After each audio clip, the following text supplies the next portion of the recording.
là. Oui. On va lui donner la parole. Il vient de parce mettre ses 2 doigts sur sa nuque d'impatience. Ah ouais. Ouais. Il calcule son pouls, il fait comme, mon Dieu, ça vient de monter à 53. Faut qu'on y aille. Allez-y. Oui, ben, ça fait longtemps que je vous ai pas parlé d'environnement parce C'est vrai? qu'on était... C'est vrai, hein? Ouais. On était occupés à mourir d'autre chose que de la couche d'ozone trouée et des pluies acides. Mais la Terre a continué de tourner pendant ce temps-là, même que la semaine dernière, il a fait tellement chaud qu'on a vu dans les yeux de Pascal Yakouvakis que c'était pas normal. Ce que j'aime de vous, c'est qu'on voit vraiment dans votre compte, dans vos yeux, même, quand c'est vraiment anormal. Là. Quand il y a quelque chose qui se passe. Là. Bien, c'est totalement inédit. On n'a jamais vu ça. On peut observer les changements climatiques juste en regardant les yeux de Pascal Yakouvakis. Ben oui. Plus perçant que les yeux de Maurice Richard. Il s'est retenu, Patrice. Hein? On dirait qu'il voulait dire d'autres choses, puis il s'est dit, hey, tu sais quoi, je réponds encore. Effectivement. Ce soir, donc, l'humidex est dans tes yeux aurait sûrement chanté Martine Sinclair si elle avait connu Pascal plus tôt dans sa carrière. Sauf que là... pauvre Martine. Ben oui. Non, je sais, c'est Voyons, terrible. moi, j'adore Martine. Ah oui, on l'adore. Ben oui. Sauf que là, évidemment, l'environnement est revenu sur la table avec le dépôt du plan vert de la CAQ, un plan dont la réception a été mitigée. Luc Ferrandez a même sorti le mot en T. Là, tu m'as envoyé un sujet, c'est le plan vert, et tu as utilisé un mot qui commence par T pour le qualifier. C'est quoi ce mot-là? Torchon. Ouf, ça passait proche. J'ai eu peur qu'ils disent le mot tarlat. Donc, non, moi, je ne sais pas ça si c'était un bon plan ou pas, jusqu'à temps que j'entende la réaction du représentant de l'industrie pétrolière, Éric Tétrault.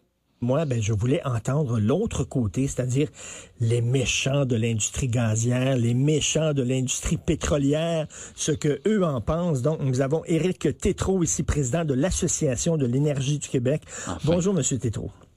Bonjour, M. Martineau. J'ai bien dormi, moi. Tant mieux. Ben, on est heureux de voir qu'il y a un premier ministre, en quelque part, qui déclare qu'il n'y aura pas de fin du monde dans les prochaines années. Là. Alors, le gars du pétrole a dormi sur ses 2 oreilles. C'est quand même un bon indice que c'est un plan qui n'est pas très contraignant. Par contre, la prémisse de Richard Martineau ne tient pas vraiment la route. Inviter les lobbies du pétrole pour équilibrer le débat sur les changements climatiques, c'est un peu comme inviter Geneviève Peterson dans un concours de Miss Hawaïenne tropique. Neutre là-dedans.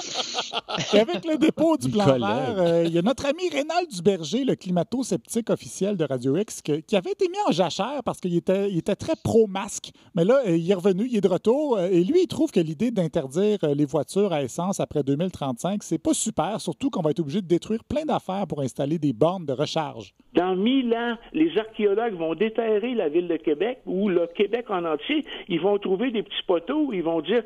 Ça s'appelait des bornes de recharge, mais ça n'a jamais servi. Un commentaire qui dépasse les bornes, puisque je ne suis pas sûr qu'on va se rendre dans 1000 ans si on suit les préceptes de M. Duberger, parce qu'il continue de nier que l'homme a quelque chose à voir de significatif dans les changements climatiques. Les plans verts, c'est basé sur une prémisse scientifique qui n'est pas prouvée. Il n'est pas prouvé que l'activité humaine a une influence significative sur le climat de la Terre. Je dis bien significative. Et tu seras repris par Radio-Canada en fin de semaine. Ça va faire rire de toi. Bravo! C'est sûr que... ça existe encore, ça?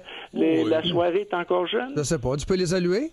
Salut! Salut, Rénal! On existe encore, mais comme ça fait 10 ans qu'ils répètent la même affaire, je trouve plus ça bien drôle. De toute façon, j'ai pour principe de ne pas rire des espèces en voie de disparition. Donc, les écolos, en gros, n'ont pas trouvé que c'était un très bon plan. On n'a pas vraiment entendu Dominique Champagne, par contre, là-dessus, parce qu'il a pris sa retraite il y a 3 semaines. Il a mis fin à son engagement de 2 ans pour le pacte et il a fait un bilan avec Sophie Durocher à Cube Radio où il a expliqué qu'il a trouvé ça difficile parce que jusque-là, il y avait eu seulement des bonnes critiques. Je dis pas que j'ai pas eu de mauvaises critiques. J'ai eu quelques flops ou quelques mauvaises critiques, mais disons, mon track record, il était plutôt bon. Positif.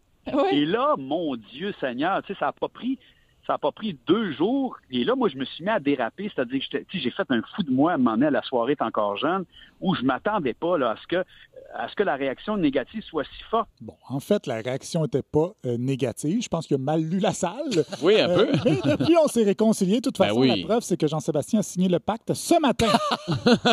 Sinon, si les écolos n'ont pas aimé le plan, les climato-sceptiques non plus. À Radio X, Doom Dumas nous a dit que tout ça était stagé entre la CAQ et les écolos.